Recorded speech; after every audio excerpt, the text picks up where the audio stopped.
더 CEO를 만나다입니다. 오늘은 로킷의 유석환 대표와 함께 하도록 하겠습니다. 대표님 안녕하세요. 안녕하세요. 네.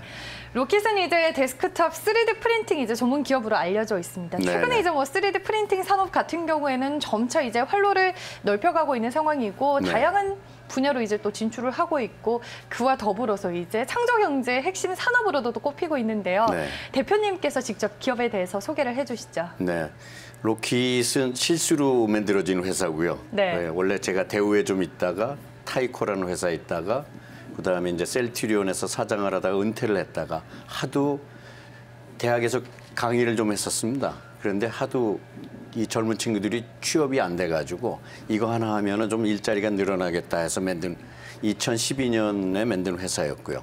그러다 2013년 3월에 이제 처음으로 데스크탑 3D 프린터를 에디슨이라는 브랜드로 이제 출시를 했고요. 그리고 이따 2주 있으니까 오바마가 뭐 3D 프린터가 세계 뭐 경제를 바꾸는 뭐 매직 툴이다 이러면서 이제 갑자기 좀 부상을 했고요.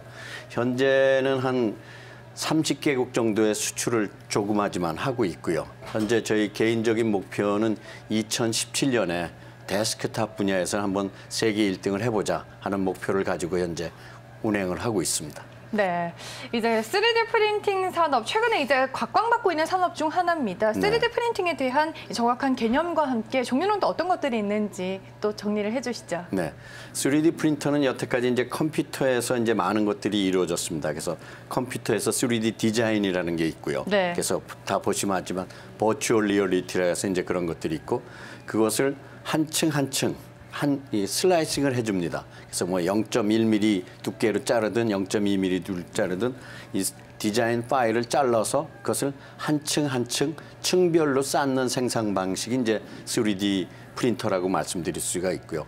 종류는 뭐 재료로 보면 국수 형태로 돼 있는 필라먼트가 있고요. 또 하나는 액체를 광경화성 수지라고 해서 레이저 같은 걸 쏴서 이렇게 굳히는 방식이 있고요.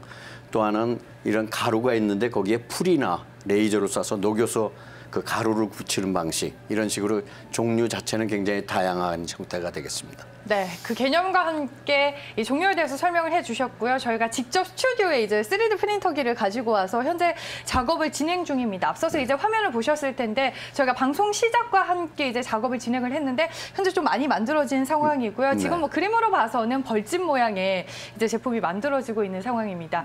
그리고 앞서서 이제 뭐 대표 브랜드 에디슨이다라고 말씀을 해주셨습니다. 2012년 설립 이후로 8가지 이제 모델을 출시를 하셨더라고요.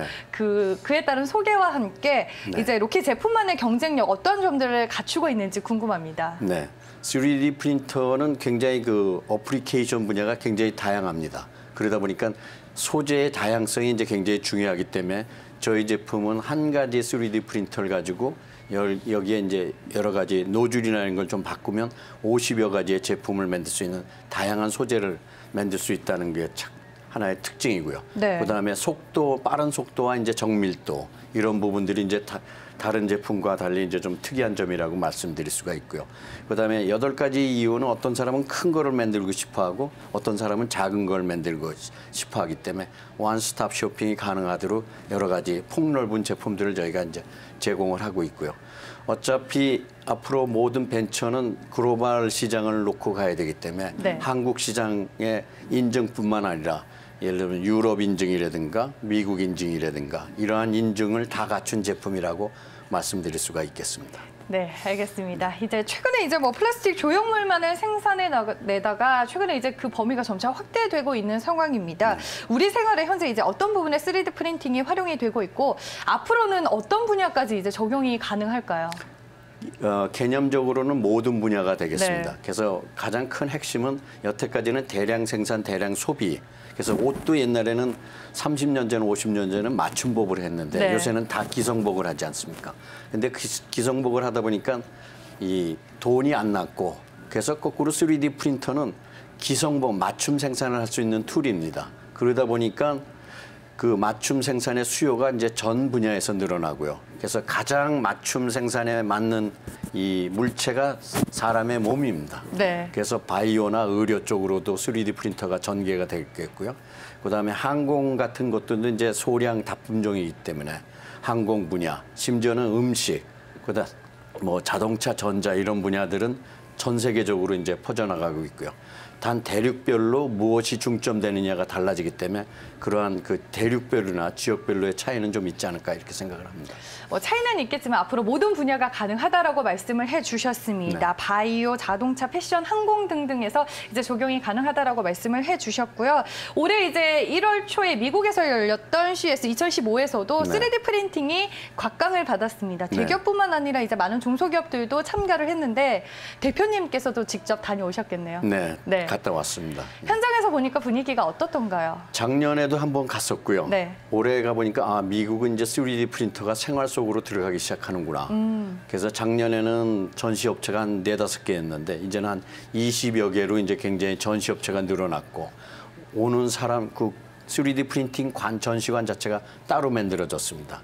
그래서 굉장히 참가 업체도 늘어났고 그다음에 미국에서 이제 실생활로 들어가고 있고 그래서 상당히 빠른 속도로 이 전개가 되고 있고 그다음에 3D 프린터는 하드웨어뿐만 아니라 거기에 컨텐츠라든지 사물 인터넷이라든지 이런 거가 연결이 돼가지고 3D 프린터의 생태계가 이제 서서히 만들어지고 있지 않나 이런 생각을 해봤습니다. 네, 말씀해 주셨다시피 이번 CES 2015 많은 업체들이 참가를 했습니다. 부스 규모도 그 전보다 확대가 됐고요. 올 한 해 이제 주목할 수 있는 분야가 바로 3D 프린팅 산업이다라는 시장의 얘기가 나오고 있는데요. 그렇다면은 이제 향후 이제 시장에 입성 계획은 있으신지 궁금합니다. 현재는 뭐 아직 시장에 상장이 되어 있진 않은데 네. 기업 공개 계획 있으신가요? 뭐 당연히 있고요. 네. 그래서 저희 목표는 일단 2016년까지는 자격을 갖춘다. 그래서 엑시트 가능한 목표를 저희가 이제 뭐 3년 이익을 낼 수 있는 올해까지 하면 3년 차가 되니까 그럼 2016년에는 엑시트를 할 수 있을 것 같고 그래서 목표는 한 2016이나 17 정도에는 한번 목표를 가지고 한번 상장 계획을 추진해 볼까 생각하고 있습니다. 확실하게 준비를 하고 이제 2016년, 2017년쯤으로 생각을 하고 계신다라고 말씀을 해주셨습니다. 이제 시청자분들 입장에서는 실적 부분도 좀 궁금해하실 것 같은데요. 네. 실적 현황 어떤가요? 실적은 아직 좀 작습니다만은 작년에는 한 개도 50억 정도는 했고요. 네. 그래서 아직 뭐 다른 데 비해서는 좀 작지만은 보고 있는 그림은 이렇고요. 그래서 올해는 한 100억 근처에 한번 가볼까 이런 목표를 하고 있고요. 그다음에 올해 초에 나온 그 레포트에 의하면 전 세계에 3D 프린터 하는 업체가 200군데나 된답니다. 저도 몰랐는데 그중에서 수백억 넘는 업체는 5개밖에 안 된다니까. 네. 아니 수십억 넘는 업체가요. 그래서 저희도 아마 모르긴 몰라도 탑5나 탑10 안에 들어가 있는 것 같아서 계획대로 잘 가고 있지 않나 이렇게 생각을 하고 있습니다. 네, 꾸준한 매출 증가 기획을 하고 계신다라고 말씀을 해주셨습니다. 이제 뭐 3D 프린팅 산업을 하고 있는 기업들 뭐 몇몇 기업들 얘기를 해주셨는데 네. 이제 동종업계 타 기업과 비교를 했을 때 로킷만이 가지고 있는 장점 어떠한 것들이 있을까요?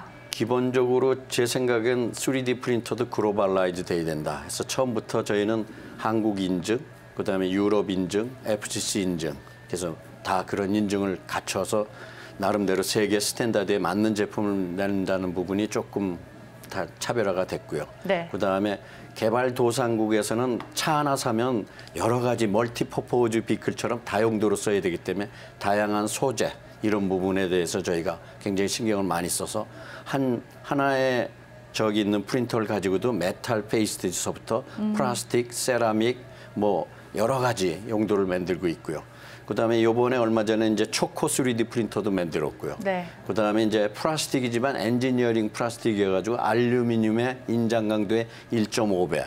그다음에 200도에도 타지 않는 엔지니어링 플라스틱. 옛날에 GE 플라스틱, 지금은 사빅이죠. 그런 식으로 해서 이 커머셜 쪽으로 프로페셔널한 분야로도 저희가 이제 진입을 하고 있다. 이런 부분들이 좀 차이점이 아닌가 생각을 하고 있습니다. 네, 다양한 소재에 현재 이제 기반을 두고 중점을 두겠다라고 말씀을 해주셨고요. 이제 올 한 해 사업 계획과 함께 목표 어떻게 되시는지 궁금합니다. 돈 많이 버는 거고요. 네. 그다음에 만든 것 자체가 좀 젊은 사람들이 좀 재밌게 취업 자리도 할 수 있게 하기 위해서 그런 면에서 굉장히 좀 신경을 많이 쓰고 있고요.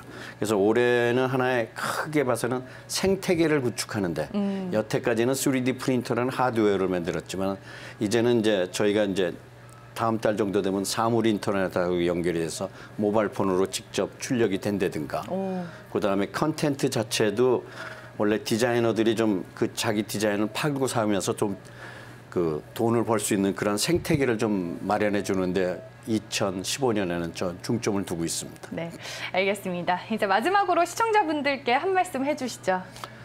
제일 중요한 게 3D 프린터가 찻장 속의 태풍으로 끝날 거냐 아니면 3차 산업혁명으로 갈 것이냐 하는 부분에 대한 그것이 굉장히 중요한 포인트라고 보는데 3년 전에 시작했을 때는 이게 그럴까 하는 개인적으로 의문들이 있었는데 한 3년 지나고 나니까 이거 정말 재수 없으면 3차 산업혁명으로 갈 수도 있겠다 하는 그 확신이 매일 일어나고 있습니다. 그래서 모르긴 몰라도 한 5년 정도가 되면 제가 보기에는 굉장히 빠른 이 생태계 자체가 빠르게 크지 않을까 하는 생각을 가지고 있고요. 그래서 그런 관점에서 보실 필요가 있고 그다음에 좀 역사적인 얘기지만 저희가 1240년에 고려가 금속 활자를 만들었습니다. 네. 세계 최초입니다. 그래서 우리나라의 민족에서 그 금속 활자가 만들어지면서 많은 지식들이 대중들한테 퍼져나갔고 이 사람들이 이제 중산층으로 올라가서 민주주의가 이제 됐다는 게 이제 일설인데 그래서 우리나라의 이 민족에는 이 2D 프린팅, 3D 프린팅이라는 DNA가 있는 것 같고 네. 그다음에 전반적인 기반 산업 자체가 3D 인더스트리를 키울 수 있는 기반이 잘 돼 있기 때문에 아마 누구라도 한국에서 3D 프린팅 산업을 국제적인 기업으로 키울 수 있는 바탕이 돼 있는 나라가 아닌가 그런 관점에서 3D 프린팅이라는 인더스트리를 관심 있게 봐주셨으면 하는 생각입니다. 네, 알겠습니다. 오늘 말씀 여기까지 듣도록 하겠고요. 더 CEO를 만나다 오늘은 로킷의 유석환 대표와 함께했습니다. 오늘 말씀 고맙습니다. 네, 감사합니다. 네.